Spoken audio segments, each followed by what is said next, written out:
Hello and welcome back. I am Sarah, reading as Sora for Sky Messages by Sora. Last week we did our tarot deck review on the White Witch Tarot. When I do Major Arcana only tarot deck reviews, then I do the pick-a-piles with one card from the tarot and two from a playing card deck. Today we're using the Royal Mischief transformation playing cards, and I haven't done a review on these yet because I'm trying to do tarot first and then moving to playing cards. I actually see this deck as more of an oracle deck because it does not really follow along with the playing card tarot traditions.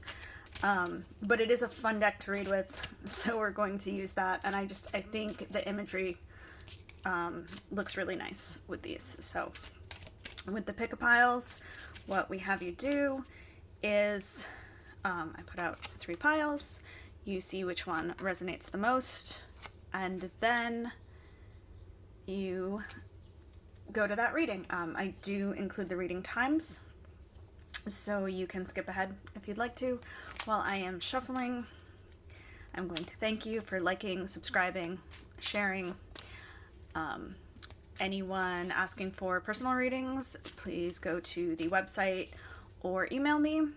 If you like these kind of videos and you want to see them 2 or 3 days early, or bonus videos or anything, kind of perks like that, please head over to the Patreon. For more examples of readings like this, there is a playlist, and to check out the tarot deck reviews, there's a playlist for that as well. Okay, so we have piles 1, 2, and 3. I'm going to ask you to take a deep breath, pause it if you need to, and then we'll get started with the readings.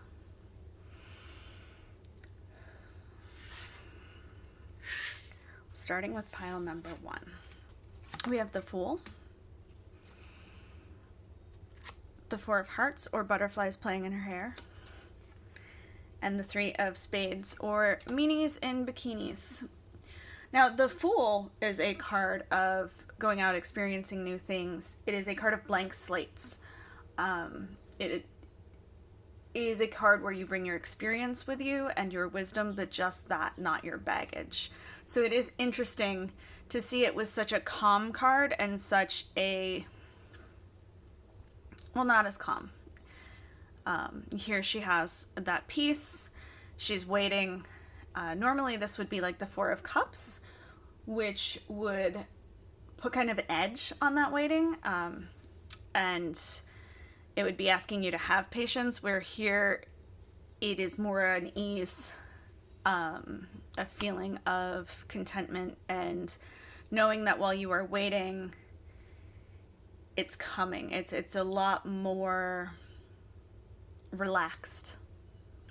And then to have this here would indicate that there are people who might be trying to tell you that you shouldn't be so calm, you should be hustling harder, you should be working harder, or maybe that they just don't think that whatever it is you're waiting for could come to you. Overall, I would say ignore it, but also this message says that you know better and that you're not going to let this noise get to you, because you've already, in your last cycle, in your last lesson, you let that go. You're not listening to that anymore. Moving on to pile number 2. We have the Wheel of Fortune. We have the 5 of Clubs, or something deadly grows in the garden.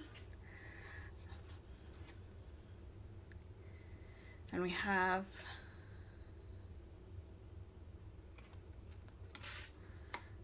the King of Hearts, who is interesting because of all the swords. The hearts generally go more with the cups kind of aspect.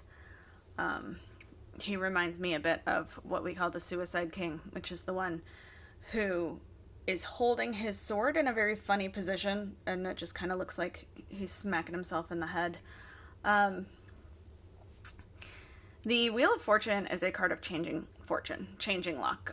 If you are to look at like the Rider-Waite system type of meanings, you'll see it often referred to as good luck or good fortune, and that can be, especially if you've been having trouble. But really it's more about that cycle, that change, and understanding that the world goes on. If you have been having a run of bad luck, which the Five of Clubs would indicate, and actually this guy too, this King of Hearts, know that it will get better. There is a lot of need to process here, though. The thing I love about this king is that the cups tend to be about emotions, the swords tend to be those lessons, and it's like it's asking you to do that processing, to understand that it's temporary, and to feel your feelings. I'm not a huge fan of feeling my feelings. If you've seen enough of me talking, you know that, but it is really important, especially when you've had this kind of Five of Clubs moment, which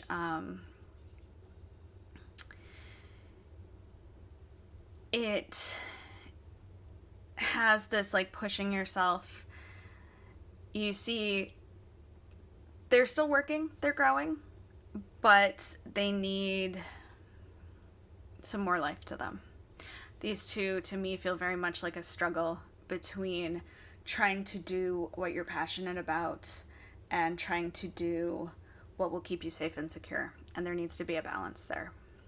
But the Wheel of Fortune says that if you can really process and really take the time to take a moment out of survival mode and look at what you want, what you have, and what needs to change, you will see a rapid change in that fortune and things will get better. So good luck with that. And I am moving on to pile number 3. We have the Empress, the Two of Diamonds, or Grandma's Grimace, and the Ten of Diamonds, or Jailbirds. I'm sorry, the Emperor. The Emperor is all about stepping into your power, taking action. We talk about him as leadership, but he doesn't just command because he's power hungry. He commands because he has so much experience. The Emperor is the culmination of all 4 kings, so he has been through every up and down, all of the little details that you see in the tarot, all of the little pieces, the little concepts of life, and so he knows that whatever gets thrown at him, he can handle. And as such, he has this level of confidence and authority that he doesn't demand, he doesn't ask for, he doesn't try for leadership, he steps into it. And I love this. I want you to step into this week with that kind of confidence, knowing that whatever comes at you, you have it. Appropriately enough, we have, or to me, the Two of Diamonds and the 10. Generally, Diamonds works with Pentacles, and you can sort of see, if you're used to the Rider-Waite imagery, you can see that infinity symbol in her glasses that you usually see with the Pentacles. So there's this idea of balance. The good news is having the Emperor, it says that you know how to do this, but it also says you tend to have a lot on your plate. With her here, it feels like family pressure or societal pressure, you know, a way to do it the way it's always been done, kind of the weight of tradition on you. And then with the 10, which would often be legacy, but here you have them all locked up, there's this idea of what has been passed down to you and what do you want to pass down. And it doesn't have to be genetic. It doesn't have to be hereditary in your actual family line. It can just be like, what world did you step into and how do you want to leave it?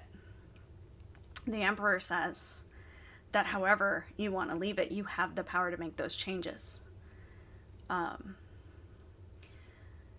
So while we don't usually think of tradition with the Emperor, when we have it with these cards in this context, it really says, what world were you given and what world do you want to leave? And now it asks you to think about how to get there and to do that. So it's pretty powerful. I hope I made sense. Feel free to ask for clarification or whatever you need in the comments. I hope you have a wonderful week. Thank you.